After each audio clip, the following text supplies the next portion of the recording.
और उसमें एक युवक की मृत्यु हो गई थी। तो उस घटना को लेकर अभी क्या अपडेट है और उसमें क्या है?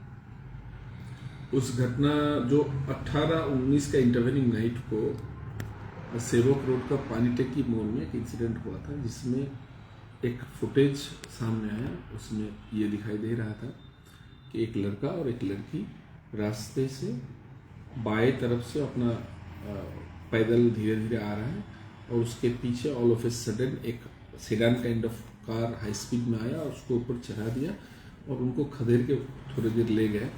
उसके बाद हम लोग वो वेरीफाई किया और लोकल पीएस वैन गया, वहाँ से 2 इंजर्ड पर्सन को रिकवरी किया गया। उनमें से एक आदमी जो लड़का था वो डेथ हो गया उनका अनफॉर्चुनेटली, एंड एक लड़की थी उनके साथ, वो सीरियसली इंजर्ड।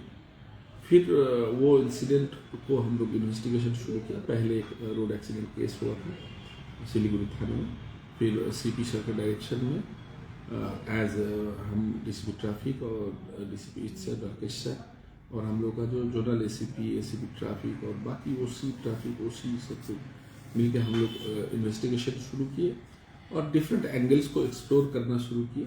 करते करते आज सुबह हम लोग को एक लीड मिला। एक शहर का एक शोरूम का गराज में एक उसी डिस्क्रिप्शन का गाड़ी जो स्टील कलर का विंडो क्रेटा काइंड ऑफ हम लोग आइडेंटिफाई किए थे सीसीटीवी देख के।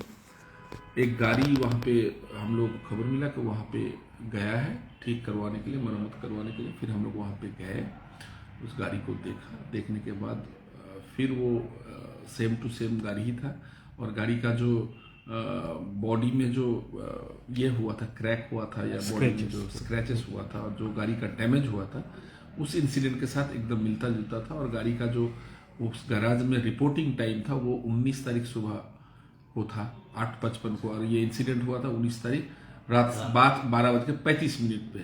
तो नेक्स्ट डे वो लोग गया। फिर हम लोग उस गाड़ी के सोर्स के उस गाड़ी का मालिक को निकाला। मालिक एक लेडी थी, झरना पाल चौधरी बोल के एक लेडी थी, और वो गाड़ी एक्चुअली चला रहा था उनका लड़का देवांशु पाल चौधरी। गाड़ी का नंबर था WB74AX8789। वो हुंडई क्रेटा गाड़ी ही था, स्टील कलर का। तो फिर हम लोग उनका लड़का को, गाड़ी का जो ओनर थी मैडम की, उनकी लड़का को डिटेन किया, फिर उनको इंटरोगेट किया, and he confessed that he was driving the vehicle that day.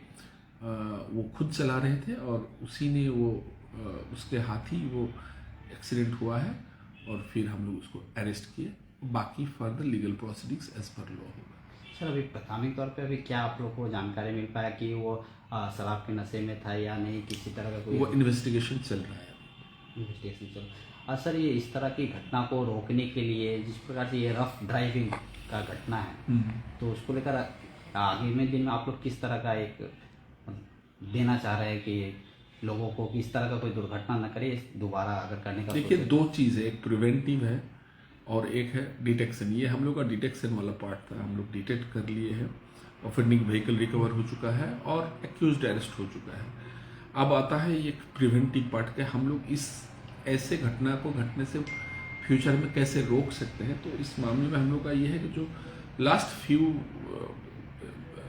Incidents को एनालाइज करेंगे और स्टडी करेंगे तो आपको यही पता चलेगा कि लेट नाइट में ज़्यादातर आदमी रैश एंड नेग्लिजेंट ड्राइविंग करते हैं। दिन में हालांकि बहुत भीड़ होता है, रास्ते में बहुत गाड़ी होता है, तो होना मुश्किल ही। तो रात को जो ईस्टर्न बाईपास रोड हुआ, सेवक रोड हुआ, इधर बटालियन मोड़ हुआ, सिलीगुड़ी का अगल बगल वाला रास्ता थोड़ा बेहतर हो गया। रात में थोड़ा ट्रैफिक व्हीकल लोड कम होता है, तो आदमी एंजॉय करने के लिए गाड़ी लेके, आजकल बहुत सारे आदमी के पास गाड़ी होता है, बहुत सारे आदमी गाड़ी लेके जाता है। और ये मैं कहने में कोई द्विधा नहीं है कि बहुत सारे आदमी, हालांकि इसी इंसिडेंट में हम कह नहीं सकते अभी, लेकिन बहुत सारे आदमी शराब के नशे में होता है। तो मेरा यही बोलूँगा कि हम लोगों का प्रिवेंटिव पार्ट ये होगा कि हम लोग, जैसे हम लोग का ट्रैफिक नॉर्मली 9:30-10 बजे तक हम लोग का डिफरेंट पॉइंट पे होता है, तो 10 बजे के बाद ट्रैफिक विड्रॉ हो जाता है, नॉर्मली विजिबिलिटी कम जाता है पुलिस का। तो 10 बजे के बाद थोड़ा रास्ता हल्का मिलता है, सब कोई रास्ता को खाली समझता है और अपने हिसाब से अपने मन मिजाज से गाड़ी चलाता है। और इंटॉक्सिकेटेड कंडीशन में होगा तो और ही खुद को ये समझते हैं। एक सीसीटीवी तो हम लोग हम लोग दो चीज़ कर रहे हैं कि विद थाना एंड ट्रैफिक हम लोग ये जो रात वाला जो हम लोग का नाका है स्ट्रैटेजिक लोकेशन में नाका को हम लोग देर रात तक बढ़ाएंगे ताकि rash negligent and drunken driving के बारे में हम लोग सख्त से सख्त कार्रवाई ले सकें। ये हम और दूसरा बात ये है कि हम मैसेज देना चाहेंगे सोसाइटी को, आप अपना एंजॉय कर रहे हो, आप अपना पार्टी कर रहे हो दोस्तों के साथ, फैमिली के साथ, whatever you do, it's your personal life, you can do, but the thing is that when you are doing such things ऐसा मत कीजिए कि आप नशे के हालत में आप खुद गाड़ी चला रहे हो। आप गाड़ी चलाने के लिए एक सेफ हैंड रखिए जो one who is not in that condition, और दूसरा कि या तो ड्राइवर रखिए या अगर ड्राइवर नहीं है तो please give the steering to someone who is not in intoxicated condition. Sir इसमें एक और वीडियो जो सामने आया वायरल हो रहा है जिसमें टोटो को पहले हाँ तो वही पहले वो गाड़ी आके दोनों बच्चों को जो लड़का लड़की जा रही थी दोनों दोस्त उनको डैश किया, उनको ड्रैग किया, फिर जाके वो गाड़ी नेक्स्ट में एक रेड कलर का टोटो को हिट किया, और वो टोटो का जो इसी ये सब के हिसाब से ही हम लोग इन्वेस्टिगेशन डिटेक्ट कर पाए केस पे। टोटो को लेफ्ट साइड में लगा, टोटो रेड कलर का था, वो इंजन में टोटो वहां लग गया है। अच्छा, कलर लगा हुआ है। तो these things are very important. अच्छा, वो सर एक्सीडेंट करने के बाद डायरेक्ट वहां से घर गया या फिर गैरेज में गाड़ी? No, he went home.